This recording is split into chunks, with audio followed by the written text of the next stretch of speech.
Hello friends, तो चलिए आज हम बनाएंगे झींगा। 400 ग्राम झींगा ले ली हूँ मैंने और उसमें हम शामिल करेंगे फ्लावर और आलू। 2 आलू मैंने इसमें शामिल कर ली हूँ। 1/4 से अदरक लहसुन ले लेंगे, इसमें मैंने 2 मिर्ची शामिल करके पीस ली हूँ।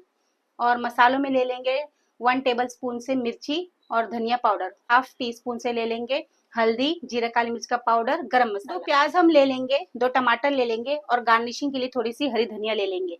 तो चलिए शुरू करते हैं बनाना।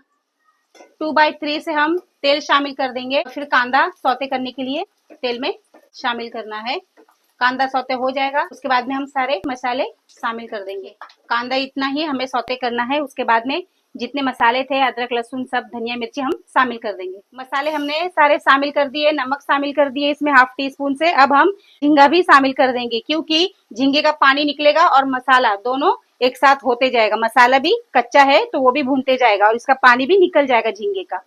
पानी सूख चुका है। लो टू मीडियम फ्लेम पे मैंने झींगा मसाला सब शामिल कर दी थी, बिना कवर किए रखी थी।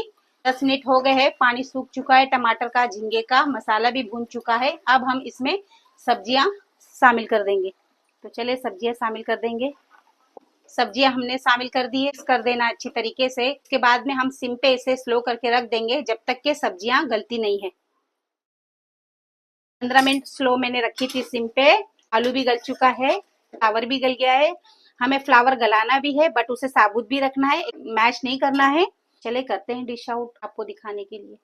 आप चैनल पे नए हैं तो सब्सक्राइब जरूर कीजिए, लाइक एंड कमेंट भी कीजिए। इस तरीके से हमें थोड़ा ग्रेवी रखना है, हल्का लाइट। आप चाहे तो इसे और सुखा भी सकते, बट मैं इसी तरीके से रखूंगी। तो फिर मैं आपको डिश आउट करके दिखाती हूँ। तैयार है झींगा विद आलू फ्लावर। आप भी इसी तरीके से बनाएं। वीडियो को लाइक कीजिए, शेयर कीजिए एंड आप चैनल पे नए हैं तो सब्सक्राइब जरूर कीजिए। Thanks for watching.